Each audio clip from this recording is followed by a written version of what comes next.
Go on your phone. And, Oops. Where to?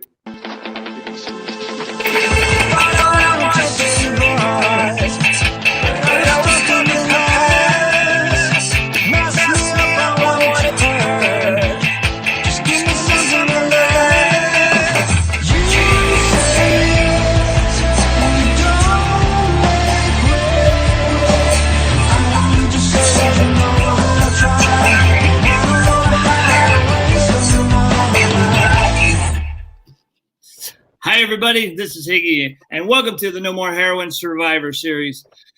Tonight we have an amazing lineup for you, but while we let the audience build...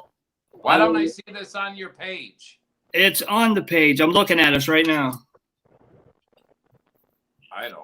I'm going to let the audience build, and I'm going to play a song by Rap Over Relapse, Tyler Pack, called Addiction Swallowed Me Whole. Over here. It's a good song. No, that's Please share this out, everybody. Feelings they don't stop. Time's frozen on the clock. Mind still in shock. The pain's blocked up in a dangerous spot. Guns cocked at my head and ready to be shot. Please share this, everybody. Time to make a decision. Change styles and actions to match my vision. Help those still stuck in this vicious addiction. Here to break chains and subside all convictions. You can get this, believe it, you can. Just die to yourself and implement God's plan. Deal with the feelings because you did it when you ran. Time to be proud and lift your head when you stand. Repeat after me, despite catastrophe. You'll never see me flee or stay down on my knees. I'll never be weak. I look to God for my strength. I'll never give up, no matter what the length. Addiction took me up and swallowed me whole. Spit me out on some flaming coals. Institution, jails, and death. How it rolls. I shared it on your personal page, Tim. Your soul's a toll. I remember a time when smoking dimes was fun. Being so high, a few hits, and then you was done. Had no worries in the world, no reason to run. Added weight into my back until it weighed a ton. Unloaded it like a gun, get it back to the mix. Weed wasn't enough, I had to change my fix. My dude said heroin, that'll do the trick. Even shot me up a few times until I got sick. Ain't this some shit? Now I'm in a rut. I had my own place and I lost it in a month. Done opened up a door that seemed impossible to shut. The line stealing running just wasn't enough. Stuck in the mud, my ass needed help. Body always weak from neglecting my health. I need to get out and away from myself before I hang myself by the loop of this belt. Addiction took me up and swallowed me whole. Spit me out on some flaming coals. Institution, jails, and death. How it rolls. Pay with your life. I'll do mine. Wow. I don't know what happened Then there. your soul's told. If the truth be told, my story is bird cold. 7 dudes off over for life. Hey, Matt. Hey, Renee. Hi, Tracy. Like black mold. Dug my own grave, and now I'm throwing dirt back in the hole. Man, I'm on the road. Brian, love you, bro. To bring people to the light and out of the shade. Hi, Terry. Style smooth like some suede. Lyrics cutting like some Johnny blade. Childers. Diseases like a bug. Give me a torch and some braid. The shit don't play. It's trying to put you in the ground. Shot, take your last breath, and no one is around. You fall and hit the floor. No one hears the sound. Just laying there, dying, only praying that you found. Man, what Thank now? you, Brian. This might be it. Should have listened to the people who gave a shit. Heart's about to stop, talk's lost the tick. About to be gone and just remembered by a pick.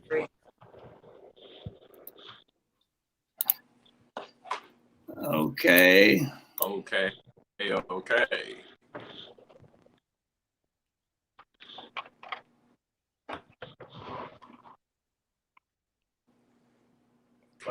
Hi, guys. Hold on.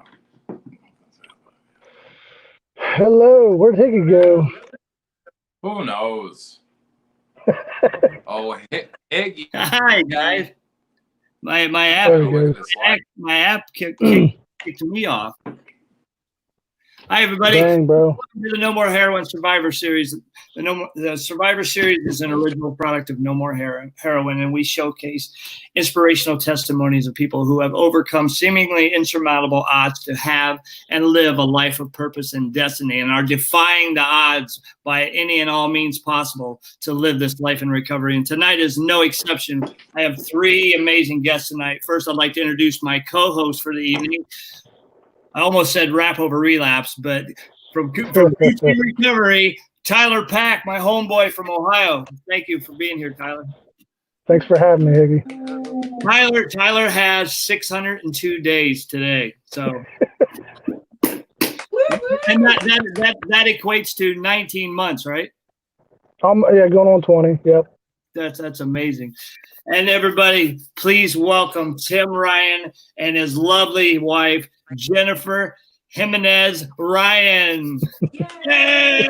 Yay! You said it right. There we go. Thank you so much for having Whoop, us whoop, on. whoop, whoop, whoop. Love you guys so much. So Tyler initiated this for us. He reached out to me and asked me if I would, help him with an interview with you guys.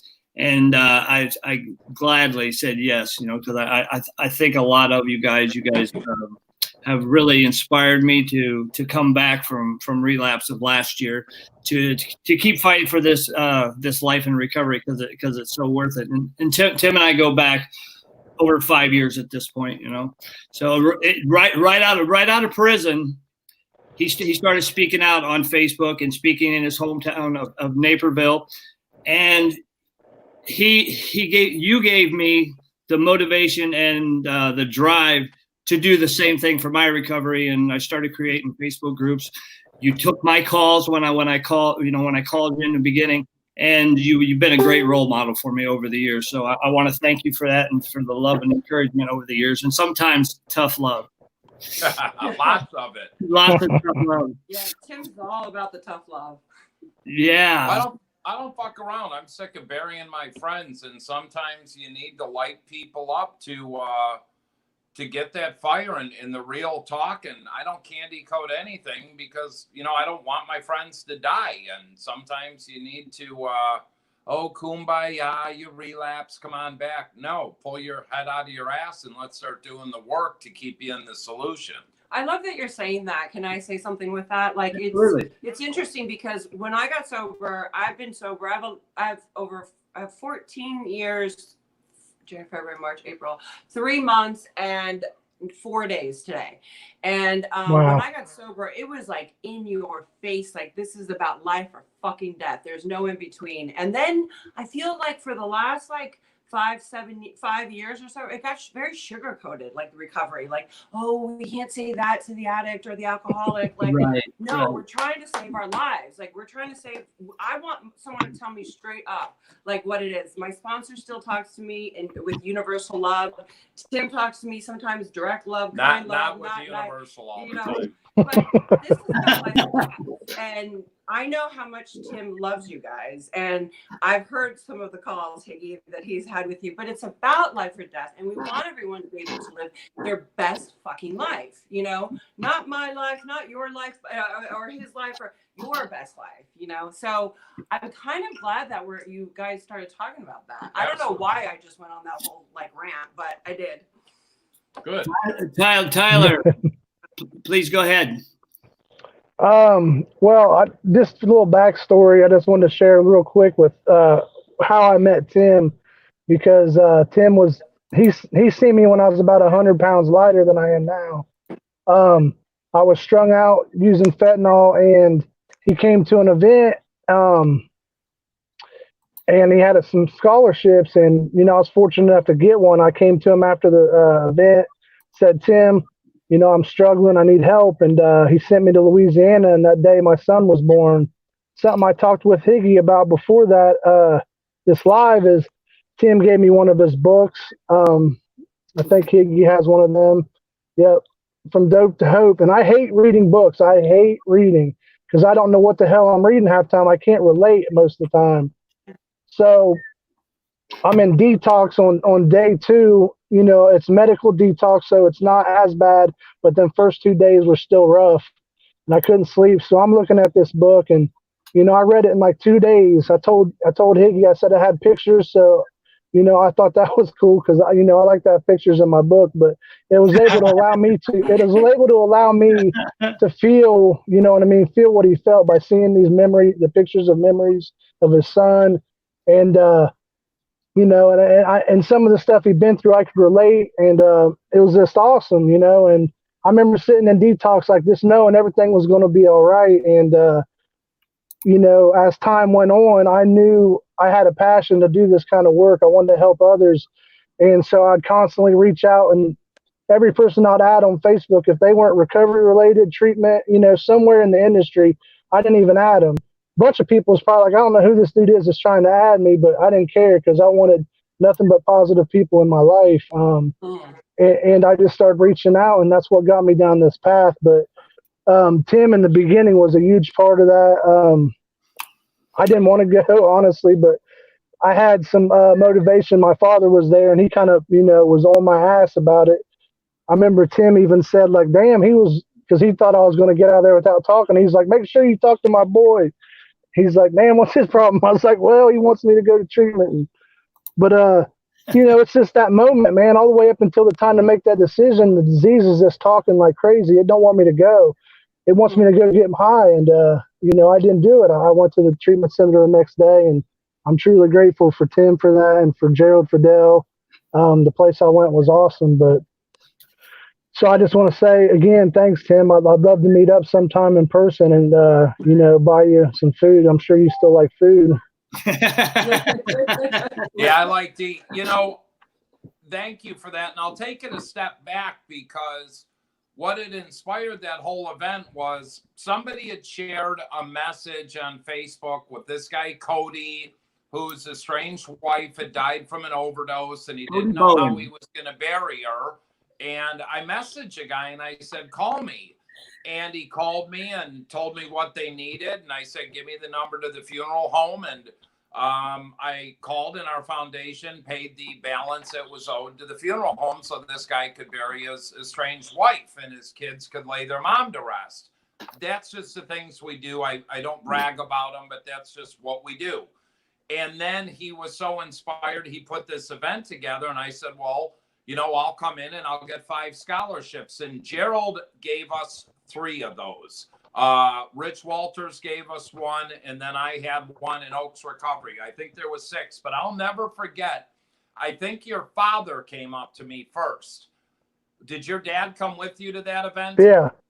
Yeah, and he pulled me aside and said, my son is here, but he should be at the hospital. His child is being born right now. And it's like, boom, if this guy's here and his kid's being born and he wants to get on a plane. I remember meeting with you and you said, I need to be around for my baby, for my child. I need to be a father. I need to be sober. And I don't, that's what this is all about. And it is so badass to see how you got into recovery. You went to a great program. You live recovery. And now you're doing all these other things too. Don't tell me this stuff doesn't work, because it does. And you've kept your ego in check. You worked a program. You got a sponsor. You do what you need to do. And here we are today. And you don't have to thank me. You don't need to buy me food.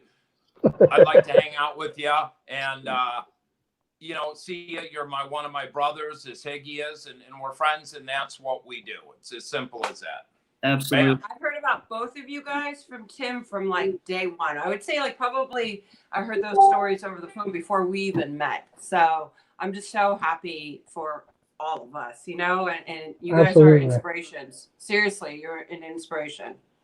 That's what it's all about. That's what it's all about. I was trying to share this thing. Okay. So I want to play just a portion of Jennifer's TED Talk real quick. Oh. If it will allow me with the internet. Now, there were so many good parts to this. I hadn't eaten in 5 days. I got this huge job I'd known about for a month, and they wanted me to lose weight. They told me I needed to get skinny, super skinny. So they told me What is going on? I needed to go to this special.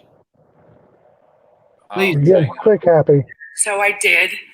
And he said I needed energy. So he was giving me B12 shots and B12 pills. I later found out he was giving me speed and Adderall.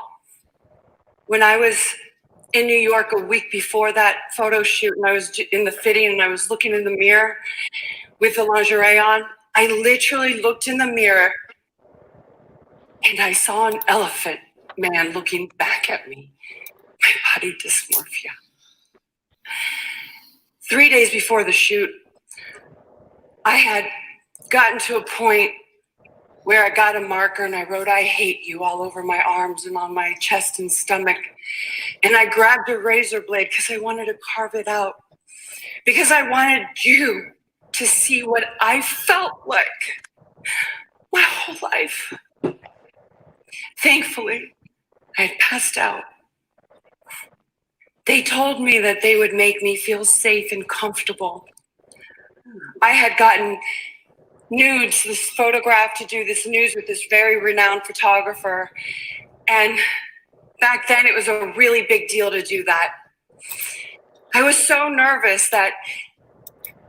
Okay, I wanted to stop it right there because that whole section is so powerful. The whole TED Talk is powerful, and I just wanted to showcase your speaking skills, your transparency, and just give some of the backstory behind who Jennifer Gimenez is. Well, okay, so it's really hard to watch myself. I don't know. I don't really like to watch myself, but to know where that part of that story is, where you just stopped, it goes into me being sexually abused by the industry that I was. Explain. People don't know sexually, what the TEDx is. My TED Talk is about the dark side of beauty. Okay, but it's about super. Yeah, it was about the dark side of beauty, and the TED Talk is about how I got discovered modeling at 13 years old to becoming an actress, and having all this glitz and glamour and this filtered fucking world we all live in, and how it's really all distorted and it really isn't that. How I've literally gone through so many different specs times. Generations. Not generations. I'm like so blacked out right now from what I was just seeing, because it's so hard to see like myself go into the sexual trauma part. And it was really important for me to tell this story without getting completely lost in it. And a lot of things came in, but I got discovered modeling when I was 13 years old, and I was selling sex when I didn't even know what that was. I'm from California, but I grew up in Argentina, and it was like dirt roads and donkeys, and I got discovered at the Santa Monica Pier. And so growing up where there was literally donkeys and cobblestones and dirt roads in Buenos Aires, to getting discovered and becoming a supermodel overnight, and being on hundreds of magazine covers, and doing campaigns and billboards in New York Times Square and all this stuff. And look, it's all about my outside stuff. And yet, here I was, dying on the inside, and I'm a trauma survivor of many sorts. And, I talk about eating disorders, and, it was all, they always told me I was only as good as my next job cover campaign in those early teenage years, where it's so important for us to find, dignity, self-worth, self-esteem. I was never taught that. They told me my voice never mattered, and today somewhat my voice matters, and I had to find my voice in recovery. And that's a really big thing for me when I speak, is that we get to find our voices, and it's very important for us in recovery to find our voices. But my TED Talk kind of takes you through a whole, how would you say? It goes through, first off, I'm going to take you a step back, because the hundreds of hours, this was almost a year in the works. Jennifer and now we're traveling all over the country, and hotel to hotel, airport to airport, had the whole thing nailed down. And 2 weeks prior, the curator changed it. So she had to put probably another 100+ hours into. The week before, we flew out to Florida, to Naperville, and I was quitting. I told him on the plane, it's over. I'm not going to go on stage and look like a fucking idiot. Like, what am I going to do? I'm exposing all this. And he was like, you give him, the respect of quitting in front of him. And so we get to Naperville, we go to the place where we're doing it at, and I come in and it's my turn. I'm like, so, Arthur, I'm going to quit. Sorry. I love you. Thank you for all the time and work. And he was like, okay, get on stage. Like, totally bypassed what I had said. And everything that I had worked on for the last 9 months, he said, we're changing it all. And I was like, what? And so they made me go off script. And then he said, that's what we got to talk about, the price of beauty, the filtered world you live in the dark side of beauty. So she did that, hit a grand slam. But I memorized every But word. she had to memorize everything. But what it talks about is it will show different pictures from 14, 15, 16, 18 to when she went into acting and was in the movie My Glow 30s. and all these variables, but all the pain and all the things behind the camera. And it's interesting. We were at Jenn's mother's yesterday, and her mom started sharing with me when she got discovered and what they were doing. And for them, we live in Los Angeles. To go up to San Francisco, you know, it's a quick flight. She lived on airplanes, going to Tokyo, going to Paris, going to Rome, going to all these places, 15, 16-year-old, 9-hour flight, land, go do a 36-hour photo shoot. My mom said to him yesterday, which was so interesting hearing my mom's side of it, because I never really asked her about it. They were talking, I was outside and I came back in and I heard them talking, and she said, you know, us going to Paris or going to Milan or Rome or something was like us going to getting on a flight and going to San Francisco, and we'd fly, I'd land, I'd go straight to work. You know, I'm a teenager, I'm a little girl, and I'm literally selling sex and doing all that. And my mom, thank God, traveled with me a lot. But the times my mom couldn't, there was a lot of things that I experienced that were very dark. And then, you know, I because they always said my voice never mattered. One of the things I did with the photographer that I got discovered by, who's still one of the biggest photographers in the world, Bruce Weber, said to I did a movie and it was nominated for Best Documentary. And so my first movie I ever did was a Oscar nominee movie, which is crazy. But I loved that my voice mattered. And so I studied, and then I got my first role in my breakout performance in Blow and all this stuff. And so my TED Talk talks about like the outside world versus the inside world and what that's about, and the price that I had to pay. So check it out on YouTube. Thank you for showing it. Jennifer Gimenez, Gimenez. Where'd you go, Higgy? Hi, Tyler. I think his screen kept freezing, so I don't know what happened to him. He must have got lost. Well, good. Well, let's talk about what you're doing these days. We'll take over the show. What do you got going on in your world? What's Gucci recovery? What is a Gucci what? What's a Gucci recovery? What's Gucci recovery? Well, it was, so originally I started a brand, is what I'd call it. God just gave me a vision. I like making music. I like putting my emotions and feelings into words and making it into poetry. So I started this page and just kind of would put poems, quotes, whatever the case would be to help maybe lift somebody up. I just started off small, you know, not expecting to do much with it. And I had it almost a year, and it got hacked by someone in Southeastern Europe or something. And it was taken from me, my personal page deleted. So I said, you know what, instead of getting all, you know, upset about it and letting it eat me alive, I just accepted it, took a little bit of time away from Facebook, and then reevaluated my, you know, my goal, my motives and all that stuff. And so now I got Gucci Recovery, which is just another page. I use it to share experience, strength, and hope, you know, just lifting people up that's out there on social media. Because as you all know, I mean, social media is huge. I mean, people all over are using that as access to either, you know, it might be online meetings, it might just be lives, whatever the case. Some people can't make it anywhere, and they use that to utilize, you know, to help them get another day, you know, clean and sober, which that's what it's all about ultimately. So, but that's what I do. That's just my side thing. You know what I mean? I do that. And then I work in a Medicaid treatment facility as a residential aide and or behavioral health technician. They call them that other places, but that keeps me close to the, you know, the front lines when they come in off the street, whatever. And it keeps me humble, allows me to remember where I was. And, it's just an awesome thing, you know what I mean? It's raw. You're getting to see this stuff raw, and it's a beautiful thing.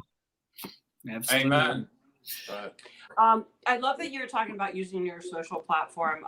One of the things that like I've tried to make in my life is that where I got sober, like when I got my sobriety after treatment and stuff, was with my sponsor in like 46 and Crenshaw and 96 and Crenshaw.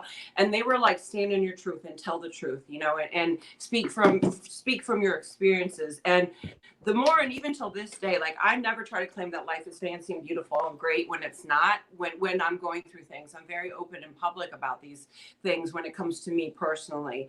And the more you use your platform to give people hope and to, you know, to give them not just hope, but give them examples of how you've gotten through things. Because like when I was going through to meetings for a while, like I would say probably 6 years ago, I was kind of like really stuck, like because at 14 years sober, you know, in the recovery world, they may say it's you know, it's long-term sobriety or it's an old-timer sobriety. But for me, like I'm not that person. It's like, life's great. Everything's wonderful every day. Cause I don't know how to be sober on this day or on this date. So like someone needs to teach me how to stay sober on this day. And I love that you use your platform for hope like that. It's really important that we speak our truths.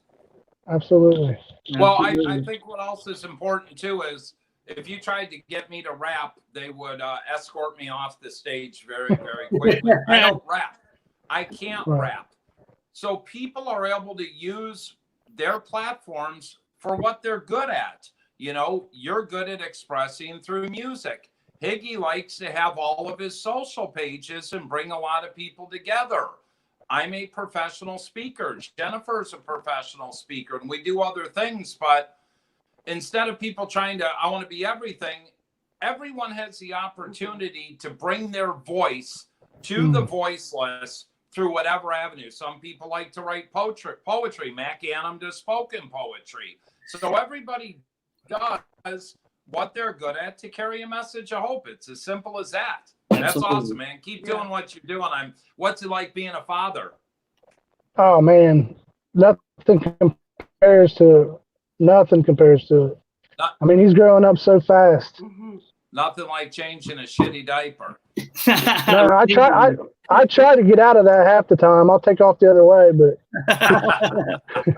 That's hilarious. But that's what it's all about. And yeah, you know, you're one of those people that really stick hard in my heart because you're one of the miracles that grabbed this and grasped it, and look at where you're at now. And I commend you and I love you, brother. I mean, that's what this is all about. I love you too, bro. So I wanted to ask you about relationships in recovery. Don't do it. Don't do it. So not at all. Well, So I can tell you, that's an open-ended question.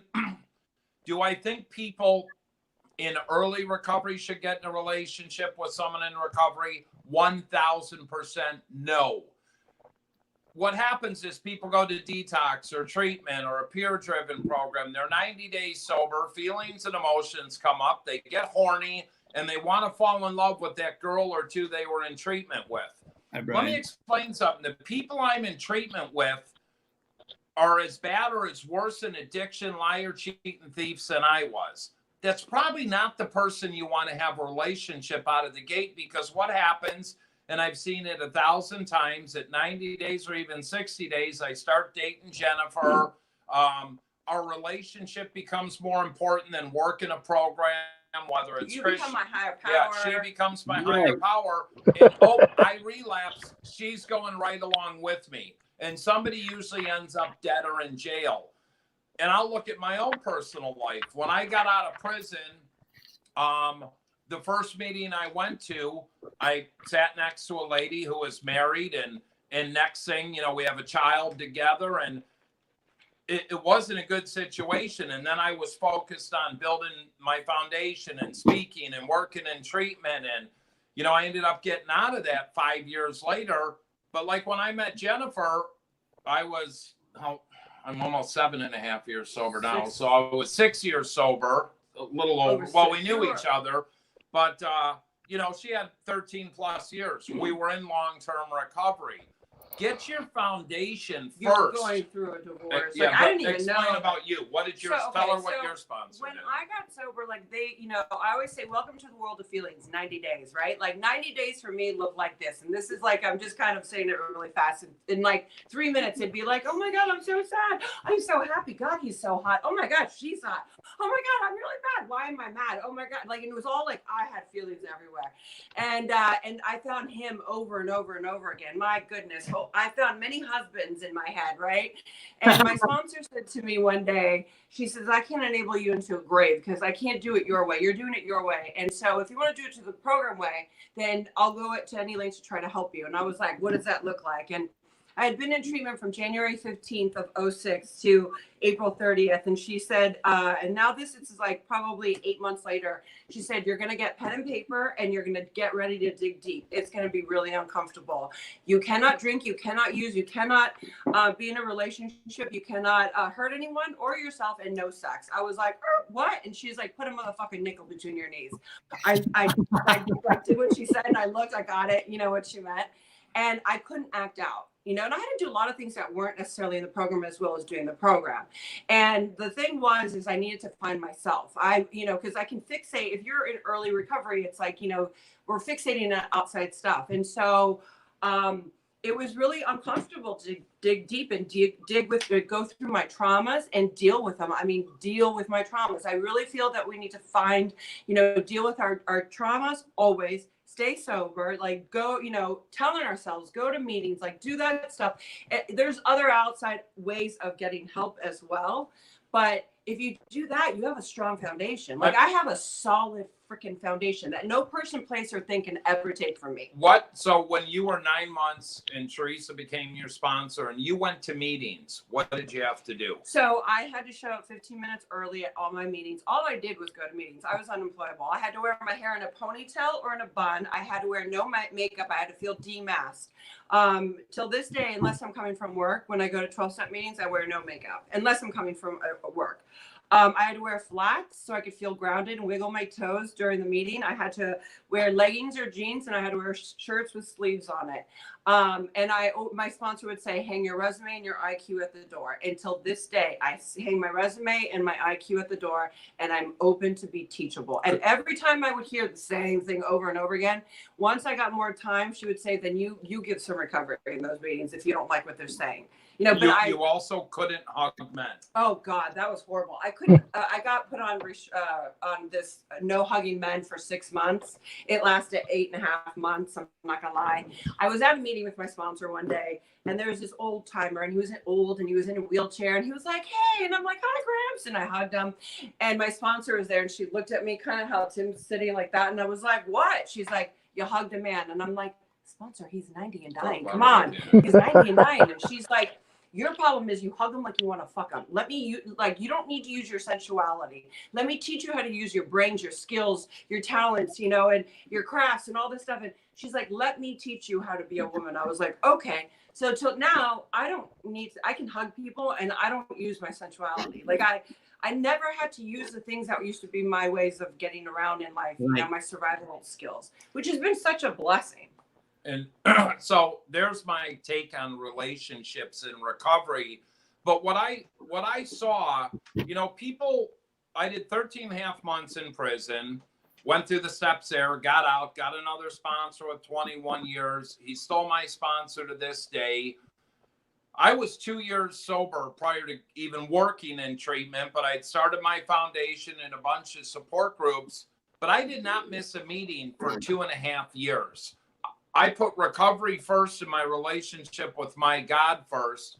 And what happens is I see so many people that get sober, and due to social media, Facebook, Instagram, TikTok, whatever, they use that as their recovery, and they want to bullshit all this stuff out, but they have no foundation. And I'm hardcore 12-step. I look at my buddies like Tim Kraft. Tim runs his church and he's a Bible thumper. And I love Tim Kraft and I support that. I don't care what you do. 12-step, Christian-based, refuge recovery, smart recovery, MAT. But be honest and live that, because you're only selling yourself short. I think also like in relationships, so throughout the years, I've learned many lessons. And, you know, with Tim and I, for example, we're both in recovery, and we have to be very vigilant within our own recoveries as well. He does his meetings, I do my meetings. I have a group of women and some people in my life, old timers, that are my wall. They are my towers, my angels, and they're my go-tos, as well as like we call each other out, and we're allowed to. We have to do it with love, though. And I have to make sure that he doesn't become my higher power and I don't become his like I would. But you know, we have to be very vigilant. And it's important to both of us to stay sober, to allow ourselves to keep growing. And we suffer from, you know, the same disease, but we have different stories, you know, and I suffer from mental health as well. You know, they diagnosed me everything. What I suffer from is depression. And I got to tell you, in over a year and a few months now, I haven't had a full-fledged day of depression because I found my connection, my purpose. However, at 13 years sober, I was still going in 3 days and I'd be like, oh, this is depression. But they gave me spiritual tools to allow me to use them into my life. And I tell on myself, you know, I think it's really important because right now there's a lot of depression that's happening. Right now, there's alcohol use has gone up 250%. That's crazy. Bob Marier just said, Tim has mental health issues. Trust me. I love you, Bob. But you know, you know what I do every day? If you don't know Bob Marier, follow him. Bob is the real deal. Bob is one of the top interventionists in the world, bar none. Dallas, I love you too. But I check in with Bob 4 or 5 days a week. I have my core group of people. I FaceTime, I talk, because these people know me and I can be honest with them. You've got to have your tribe of people that you connect with to hold you accountable. It's awesome, though. I'm not going to lie. I still do dick moves, like where I'll be like, yeah, 13 years. But like, they're just yesterday. They really are.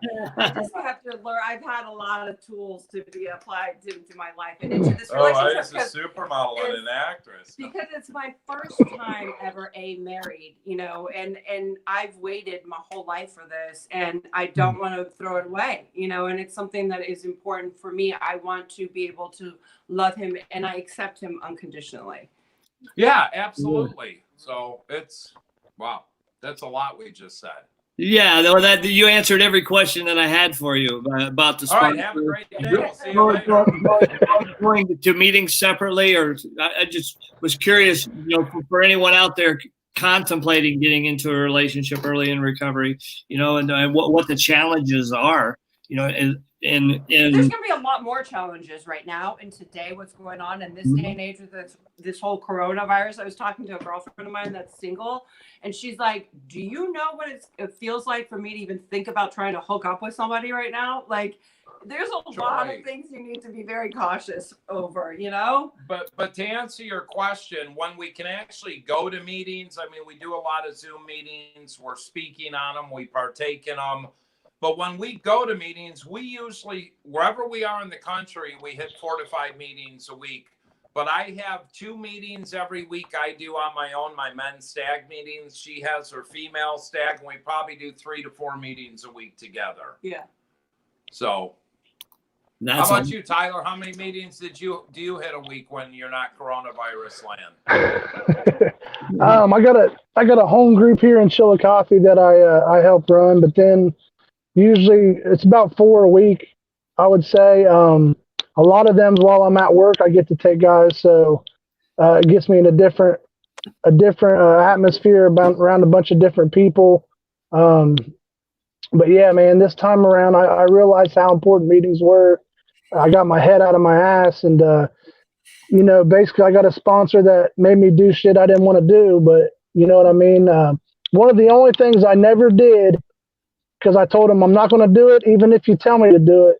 And it was journaling. I tried to do it when I was in treatment. He had me journal, but then he showed me how beneficial it was, because he pulled out a book of his, because he'd been journaling, like, he has 15 years now.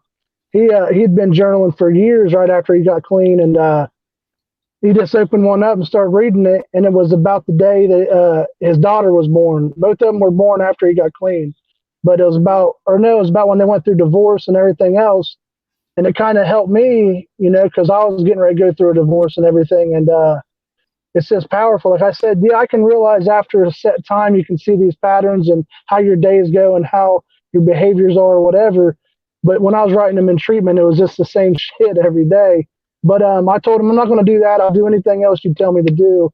And that's what, you know, that's what I did. And I liked what what Jennifer was saying about her sponsor telling her no makeup, hair in the bun. Because my sponsor told me, he'd tell me, I want you to get on the crappiest clothes you got, because I wanted to look good. I wanted to put on nice clothes, nice shoes, nice hat, watch, all this stuff. And he'd be like, you don't need to go to the meeting tonight. What are you trying to do, fall in love? And I was like, no. Yeah. You know, and early in recovery, I'm good at justifying in my own mind. I said, you know, I'm used to wearing the same clothes every day. I want to look nice because I'm clean. He's like, bro, I can see right through that bullshit. I know what you're doing. So that's key too, man, is to not try to stand out and be somebody you're not. Just go in there and let it flow. Just be another member of the group here. And Yeah. that's what I've done this time. Yeah. I love that. I'll honestly, like, I used to be like, I need to dress up. And my sponsor would be like, why? And I'm like, well, because, and then I finally would get honest. I'm like, because I want to feel like attractive or like look cool. And she's like, it's the last house on the block. Like, what is your problem? You know? And yet it's the golden house. So I just need to feel like I am, you know, amongst my fellow, you know, brothers and sisters, because no one else in the world thinks like you and I. And that's a fact. You know, the normal person will not, as much as they love us, cannot think the way you and I do. All of us. You know, and what's interesting, especially where we live out here in LA, right across the street is Beverly Hills. Don't worry, we don't live in a mansion. But it's interesting because the meetings out here, you run into a lot of famous people, if you want to call it that. And there's this guy I started hanging out with, and he picks me up, we go to men's meetings, and I really like him, and we talk all the time. And one day Jenn says, I'm not mentioning a name, stop pushing me. Are you joking me? What are you doing? Nothing, I'm leaving. You're like you said in recovery, right there, boundaries. No. And I found out the guy's a huge actor. I don't care about that stuff. I like him because he's got long-term recovery and he lives the program and he picks people up and he's accountable and he checks in. Those are the people I want to be around. You know, you can go to meetings and see the people that are all trying to get a girlfriend or a boyfriend or their little crews and there was that one meeting we went to and that guy was sitting in the back all by himself. And you went up to him and he was the most flamboyant guy, but the nicest guy in the world. And it's about just trying to give people a smile, a handshake. How you doing? Because you don't know what is going on in somebody else at that exact time. Absolutely. You know, and what I know from experience by spending time with you, Tim, is you walk the walk and talk the talk. You know, having, you know, I spent some time with you in Naperville and got to do some interventions with you. I seen the rigorous schedule that you keep on a daily basis. So how is this lockdown affecting you personally?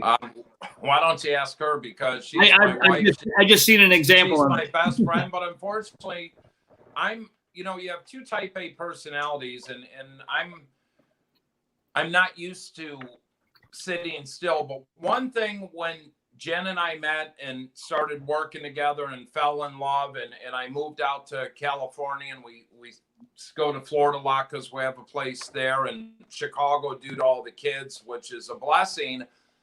What Jenn taught me to do was say no, because I was so, I'll do that. She showed me that there's a thing on my phone called Do Not Disturb. Right. I'd answer my phones 24/7. I quit doing that.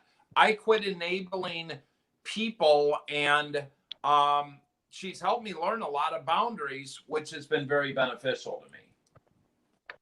Well, you can talk. I have nothing asking you the question, babe. Jump into it, please. Yeah. How did you come about, you know, finding balance in your time management with your work, your advocacy, and your home life. How difficult is that for you?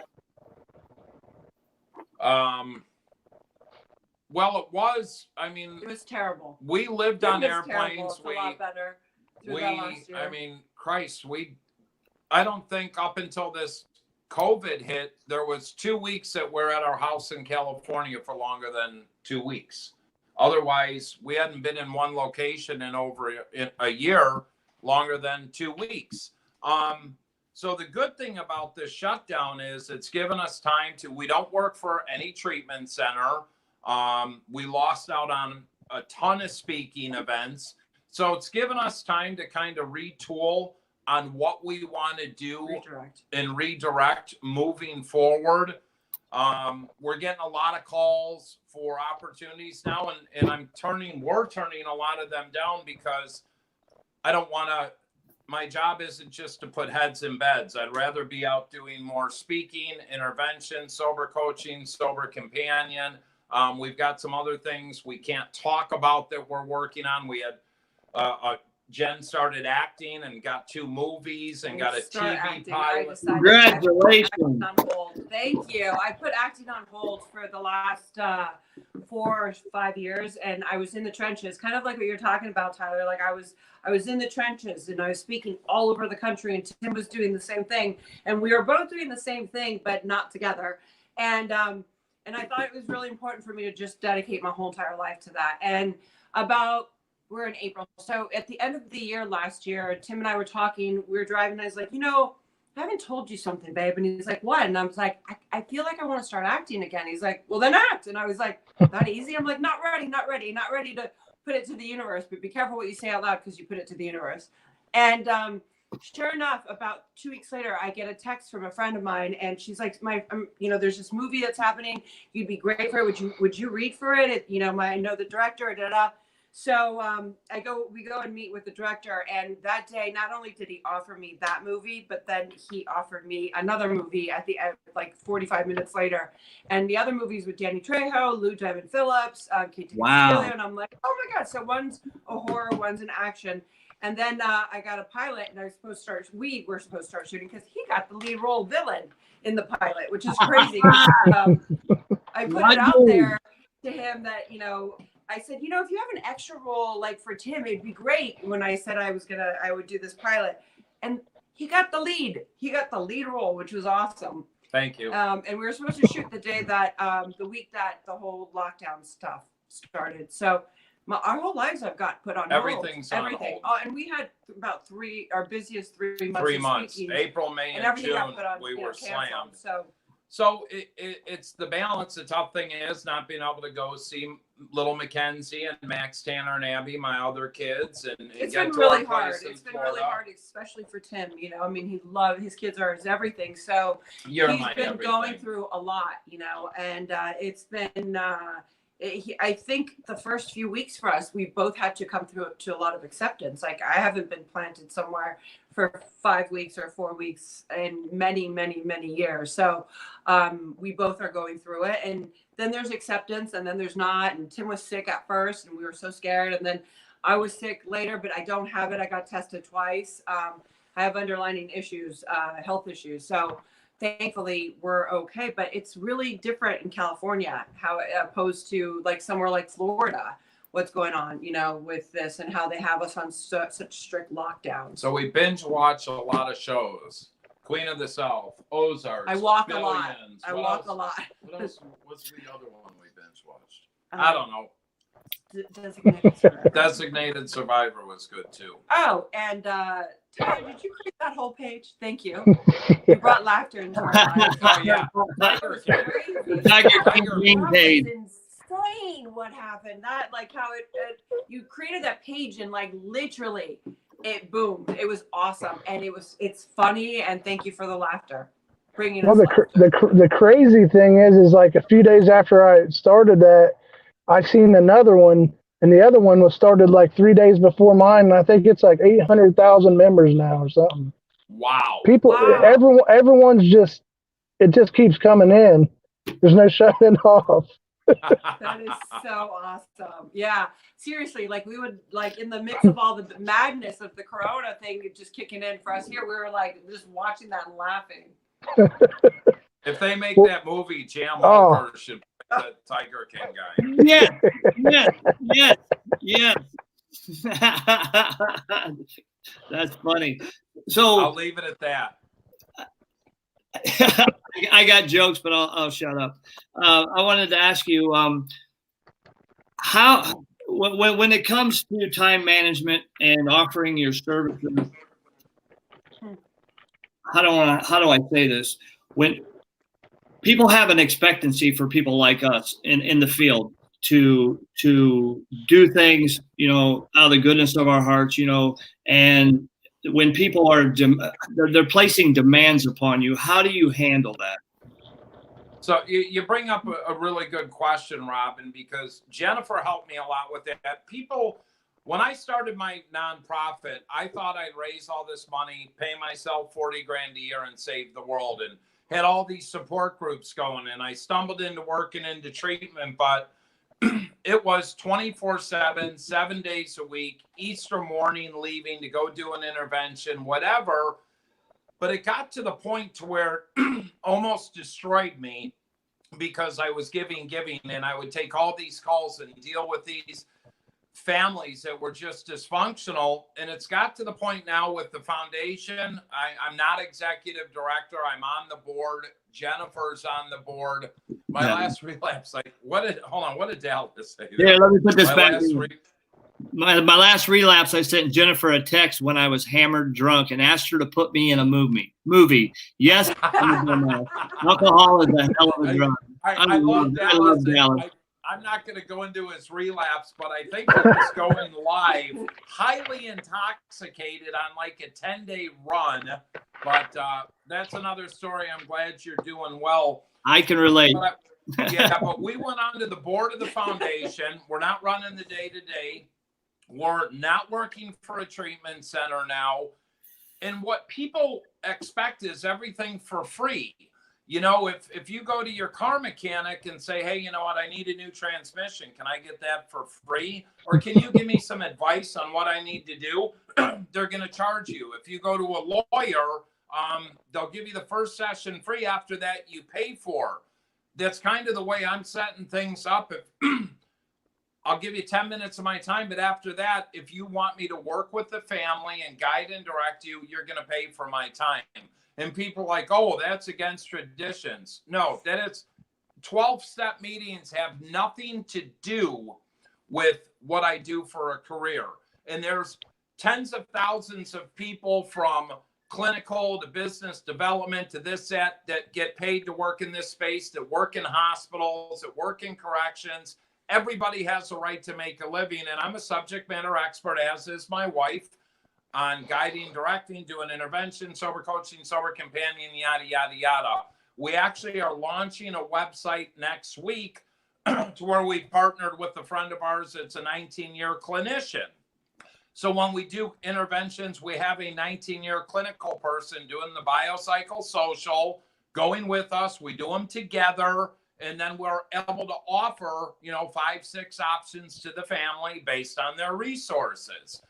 But if people need to learn to quit doing so much for free, because it will drain you and it will implode you. And you need to learn how to say, no, I can't do that, because then you start enabling families or the addict or whatever the situation is. There needs to be a fine line. Again, I feel like that goes back to, that fine line with, being a member, being sober, and then being in a relationship, and then, working and doing all that. Like you can't, or working out or not working out, or overeating or undereating. Like it's a daily reprieve, all of it. And I feel like, Tim, when I met him, I couldn't believe the amount of calls he got and still gets, and that he was up at 5 a.m. I'm not a 5 a.m. girl, but if I have to, I will. But there needed to be balance, and I still need to find balance as well in my life, too. But trying to find that fine line where it's not unhealthy, where he dedicates his whole life, and I love that he dedicates his life as well as I have,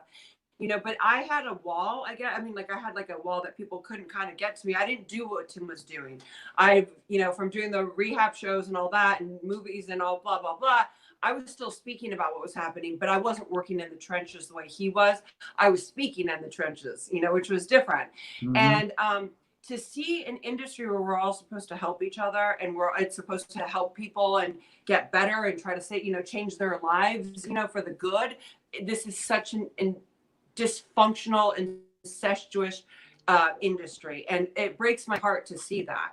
I wish that people would change the dialogue and change it. Because we're here to try to make a movement and try to make a difference, but not bash each other and kill it. You can't though, because there's too many egos involved. I can't tell you how many people call me that want to start a nonprofit and I want to do this. And I said, look, why don't you do what I did? I assessed 60, and at the time nobody was helping the people without resources and helping get them into sober homes. But I tell them, look, there's so many nonprofits out there that you can go be a part of. But the ego gets in, and the average nonprofit is in business 3 years. It's as simple as that.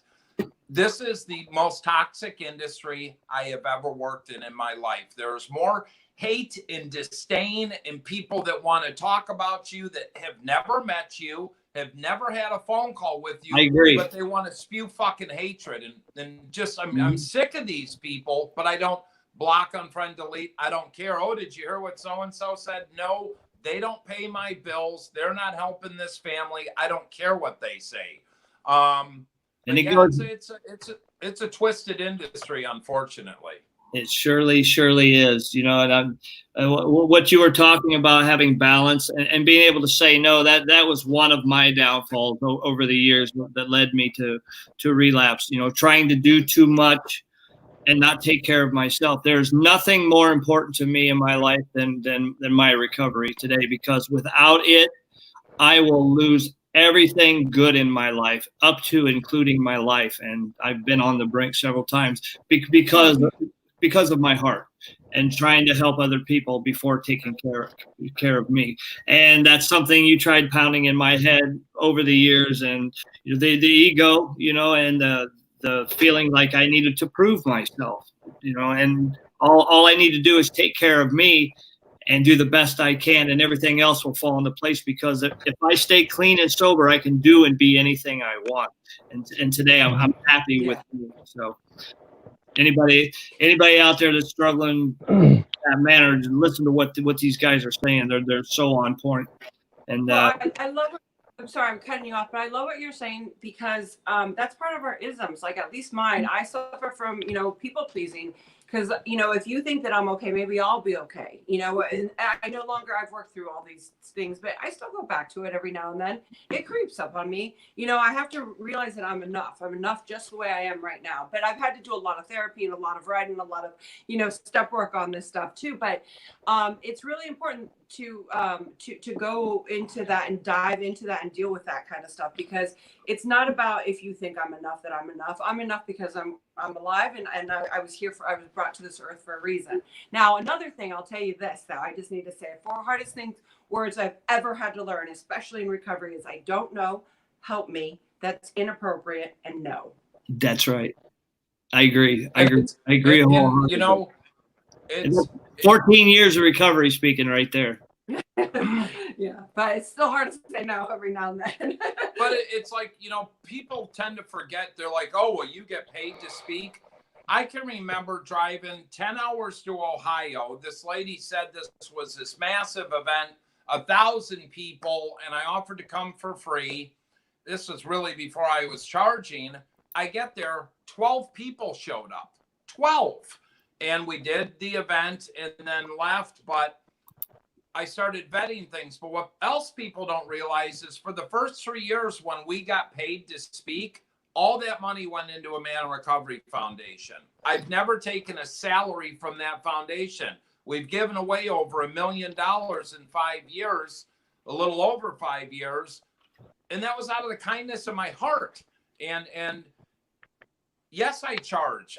I'm a subject matter expert on what I speak on. I don't just speak to colleges and high schools. We're supposed to do a medical conference May 2nd in Ohio to 800 doctors, and Jennifer and I were keynoting for 2 hours.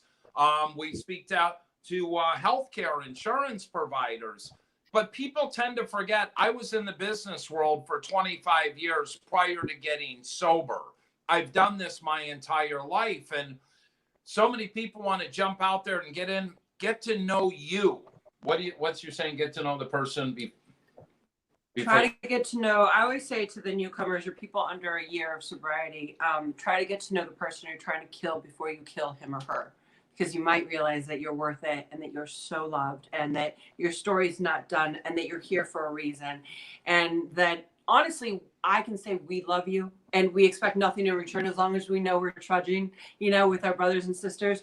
Because we really don't expect anything from anyone. We just want people to be able to live their greatest life, their best life, like I said earlier in the beginning, and that's going to take some time. But I still have to hold on to that, even for me too, because the disease is always talking to me. It's telling me I'm not enough. He's going to leave me, or I'm going to fail, or I'm going to do this or that, or I'm this, too old, too young, whatever. It's just talking shit all the time. And I got to stop it, and I got to realize, I'm here. God didn't make junk. He didn't bring me this far to leave me. And that I too have a story to tell. Like all of us, we all have a story to tell. And especially in these days right now that we're living in right now, it is so crucial, especially to us addicts and alcoholics and us in recovery and people out there who are suffering alone. We're all isolating. Yeah. And for the people that, get sober, I want to work in treatment. Go find a different career. Go follow your dreams. And if you do work in treatment, that is your job. It has nothing to do with your friggin' recovery. You better be working a recovery program outside of that. Peace, Bobby. We love you. We love you, Bob. Bob Marier, I love you. And we speak to a lot of treatment centers, big players. We go and not only speak to the clients, we speak to the staff on what recovery is, because a lot of people that start working in treatment stop going to meetings, they become workaholics, and then they relapse. Why? Because they had no foundation and they think that they're going to keep people sober. You can't keep anyone sober, but if you don't have the foundation and mind, body, and soul doing the right things, you're gonna use again. It's as simple as that. Or you're gonna be a miserable son of a bitch. Mm-hmm. Or both. Both. I love watching you get all passionate and your veins start sticking out. It's cute. I was just staring like a freak. I never shot up in my neck. Well, one thing. Hey, and I want to give a shout out to Derek, my buddy in Ohio. That's my number one. Who has been such a go-to person for the past 4 years. This man, I love you, Derek. You know what I'm talking about. I thank you for all the help, the tens of thousands of people you've helped guide into treatment from your research of finding all these state-funded and programs where people have no insurance. I thank you. I thank you. I thank you for everything. He's my number one admin on No More Heroin. Oh, Derek. Yeah, Derek is absolutely the fire. Troy, it's good to see you. Dallas, I'm actually glad you're sober. God, man, you're one that fucking worried me. Rachel Stacy's in the house. Into the Rocks in the house. Hi, Rachel. You guys have an upcoming show on Into the Rock. We do. On I think it's Thursday. I can't keep track. We're Rachel, booked. I love you. We're booked every damn day, but that's good because we have the downtime, so we might as well get out and carry a message and try to help some people. I remember Us too. I remember picking you up and taking you to speak at an HA meeting in Fort Lauderdale, and there were 6 people there. And, besides the person I brought, and me and you, and those people got the same message that everybody else, these larger audiences, get. And I got a lot. I have a lot of respect for you for doing that. It's hard to get up to speak for a smaller audience, but those people, you felt that they deserved the same message as anyone else, and you gave them one of your best talks ever. I'll never ever shortchange. If I'm speaking to 3 people or 30,000, Jen's the same way. It doesn't matter. And some of the best events I've ever had were speaking in jails or county jails or prisons, because I can really be real and raw. And that's where I got sober, and I've got that connection. And, you know, that's what it's all about. I mean, Jenn, her list out here to speak at meetings. So you have to understand, out in LA, a majority of the hardcore meetings, you have to be 10 years sober to speak at, minimum. Double digits, baby, double digits. Badass. And they have people booked 2 to 3 years out to speak. Mm. It's hardcore. You know, It's great. I mean, I've been very fortunate to say, I mean, I guess any meeting we fit in, right? It's the music of it's the language of the heart. But I'm so blessed that I can say I got sober here. Yeah. Hi, Wisconsin. Whoop, whoop. What else, Higgy? I was gonna say, Really quiet. you know, you kill the TED Talks every time, but I gotta tell you, you do your best work in speaking to the high school students. I was just looking at some of the videos. I was going to try to share some of the content, but I just decided it wasn't the feed wasn't that good to support that. But that is, in my opinion, is some of your most important work.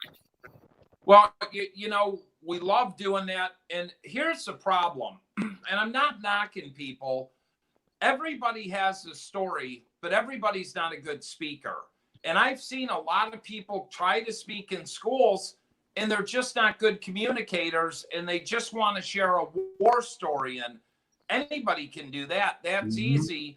But one thing I'm really lighting up on now, and is the people that go into these schools and speak, but are still smoking weed and preaching 12-step recovery, but they're living a lie. And there's a number of them out there. And if I wasn't who I am, I'd blast their names out there and throw them under the bus, because some of these people have big pages and they work in treatment, but they're living a lie. And one of these guys I called out, and I said, hey, look, if you're smoking weed, I'm cool with that. I don't care. But you need to quit speaking in schools and talking all this 12-step recovery stuff if you're not being honest. Now, if you're living a 12-step program but you smoke weed, that's fine. But tell people that. But you have no business speaking in schools talking about addiction and mental health when you're getting baked before you get in. Absolutely. And he blocked me on Facebook and blocked my phone number. So I called him from his other phone, my other phone, and he didn't know that I had another phone. And I said, why did you block me? He said, well, you're toxic. And I said, no, you're living a lie. And I caught you, and I don't care, and I'm checking up on you. But you're mad because something inside you is festering now. Your lie, well, I'm going to go public with it. Well, he hasn't went public with it yet. But people like that, I have zero respect for. None. I do not respect people. I'm with you. If they're not honest. I'm with you 100%. That pisses me off. And it's clowns like this, though, that could jeopardize someone's life. You have to realize, Jenn and I spoke in Shelbyville, Indiana, about 4 months ago. It was amazing. 2,000 plus students. 2,500. 3,000, whatever. Wow, that's a Sixth grade to senior in high school. Jennifer had kids messaging her till 1:30 in the morning on her Instagram. 2:30, but that's okay. But what was Lily's? The last person that DM'd me on Instagram that night was an 11-year-old girl. And she was like, I responded to Lily and I was like, hey, A, what are you doing up so late? B, why do your parents not have your phone? And C, go to bed.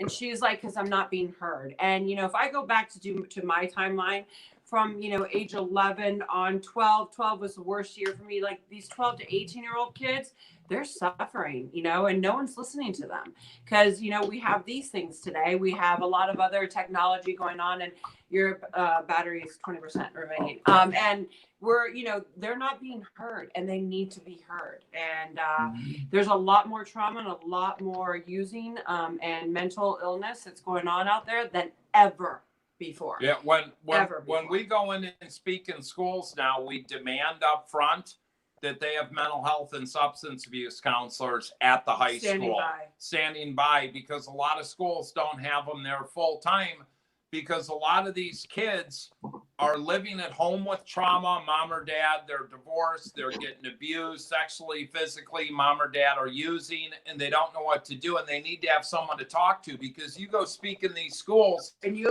open these wounds, and these kids have no one to talk to. That's right. So, and because I talk about my traumas and stuff as a child, like it'll make them feel things, but you have to be very careful how you talk to children, you know, and for us, because we're not their parents, but we need to also talk truth with them too, because they're smarter than we are, or than we were before. You know, we're just wiser. That's the difference between adults and kids today. Absolutely. You guys do great. TimandJenniferSpeak.org. TimandJenniferSpeak.org. There you go. Whoop, whoop. Did you want to plug in any of your other pages or websites? Well, I'm really sorry if you saw us bickering, because we've bickered since day one, saying we don't make any hush about it. That's okay. I love you. You love you. guys keep it real. Yeah. I love it. That's friendly banter. Friendly banter. Yeah. You can find Jennifer on Twitter, Instagram, Facebook at Jennifer Gimenez, Gimenez, on all our platforms. And then we have Tim and Jen speak or something. I don't know. I'm TimandJennifer.org. But on Facebook. Oh, Tim and Jen. Tim and I don't know. Tim Ryan Dope to Hope on Twitter, on Facebook, or Instagram's A Man in Recovery, and we respond to every message. Oh, and LinkedIn. And LinkedIn. Yeah. But a lot of people don't use it. Are you still carrying 3 phones, Tim? Well, one here. You have one there, and then that one. Another one here. So we have I know. 4 phones. That's people don't. You know, the cell bills alone are $500 a month. All this stuff costs money. You know. Yeah. What does that have to do with anything? But people think everything should be for free. You have bills to pay. Are you still back on that? Hell yeah, I am. You don't need to validate anything. Plus traveling and lodging, food, and then your time, because you guys are experts at what you do. Yeah, I mean, it's the cost. We could travel now. Flights are $24 to $50, right? Yeah. Where can we go? Maybe we should go to Hawaii for a few days. But yeah, I mean, travel's expensive. Nowhere. Renting cars, airplanes, hotels. Yeah, and it takes a toll. And I live with OCD girl here, so you have to understand. If we're at a hotel for one night, she totally unpacks everything, puts it in all the drawers, has coffee set up, Pedialyte, her rock stars. We land, we have to go to the store, get all these specific things, my snacks. But it's really nice because there's so much organization, and there's nothing like getting up to go do a speaking event and I'd have the wrong shirt or it's all wrinkled. Everything is meticulous. But the thing is that I've been traveling since I was 13 years old, and by the time I graduated high school, 33 times to Europe or out of country, you know, and I have nothing that has, you know, because I'm always on the go. I felt like I would never had a home, so anywhere I'm at, I get to make home, and so I have to be. I'm OCD. I just have. Yeah. But it's good. It's good. And I'm just waiting. You know, there's a lot of people struggling. Pick up the phone, call other people, speak your truth. You don't have to go out and get high just because you're isolated. Utilize technology. I try to call people every day that I haven't spoke to in a while just to reach out. That's what I do. But it gives me something to do. I'm not calling. I'm just calling to see how other people are doing. There's also, you know, they're starting to reopen the country slowly but surely too. They're going to start doing that, and that's like a really big deal though too. Is that we've been all isolating. People are feeling completely alone. There's a lot of more suicides going on, and now they don't have those jobs, and they have to go find another job. That's a really scary thing too. So like, I just think we need to treat each other with kid gloves, you know, and yourself. I mean, really Tyler sits in his car and cries and makes raps, don't you? Is that where you write in your car? No, well, I have been known to do that. That's where I used to record them in my car, but I finally got equipment to do my own stuff. But Good for That's where you. it started. Do you have any projects coming out, Tyler? I mean, I've been writing on stuff here and there, but I'm kind of trying to wait until I get, a good amount of material until I put something together. I honestly reached out to Chaz to do something with him, and before this Corona started, I was going to drive to Pittsburgh and collaborate with Calici, but we'll see what happens with that. I just like to get on there with him because he's been an inspiration to me too, and I think the guy's completely humble. I mean, I've met him a bunch of times. He drove all the way from Pittsburgh to here and performed at an event and drove back, but didn't ask for gas money. All I had to get him was one monster. So that's, Right. that's a pretty good deal. Chaz is one of the kindest. I've done a number of events with Chaz. We did some out on the East Coast, but 2 years ago we did the Oxford House World Convention, and there was 10,000 people there, and I was the keynote, and he did music, and I love Chaz Calici, one of the most humble people I have ever met in this industry, and one person I will always stand behind, and blah blah blah. But yeah, so time to wrap this up. I gotta eat dinner. Thank you so much for this opportunity. Thank you guys. It means a lot to me. It really does. I know it means love a lot. Definitely. You guys are the best. Love you Love guys. you guys. Tim, how much clean time should a person have before they start working in the field? Do you want my honest opinion? Yes. 2 years. 2 years. 2 years. I got started doing those shows when I was 2.5 years sober, but I would do it for a month and then they'd remove me completely and I'd go back to my people. I honestly think it needs to be a little bit longer, but it depends too, because I should say that for the for-profit centers, because you get a lot of people that get in and start focusing on the money and making money, and there's so much to learn. I mean, you're dealing with human lives here. You're dealing with families, and I'm in no position to do somebody's biopsychosocial. How do I know this treatment center is a good fit? Get them to the clinician. That's why right now, Jenn and I are both advisors and brand ambassadors and spokespeople for rehab.com. And rehab.com is the only transparent website to where you can find treatment 24 hours a day, 7 days a week that is not owned by a treatment center. So you can fill out a quick profile. Do you have Medicare? Do you have Medicaid? you don't have to have state insurance, no insurance, HMO, PPO, and they will match you with what's available in your area. But I tell people you can go by state and search, do the due diligence on the centers, ask to talk to the clinical director. Do they have an addictionologist? Do they do trauma? Blah, blah, blah. Rehab.com. How's that? Great job. Great job. Thank you, All guys. right. Thank you, Tyler, Love you guys. for initiating this. Thank you. Love you guys. If you guys, Oh, yeah. when this is over, come to Florida and let me know. I'll buy you dinner. We will. 5 Guys it is. You know where at on Linton. Got it. All right. See you guys. Love you. Bye-bye. See ya. Love you guys. Thanks for Bye-bye. everybody Love you tuning guys. in. Thanks, Tyler. Thanks, Higgy.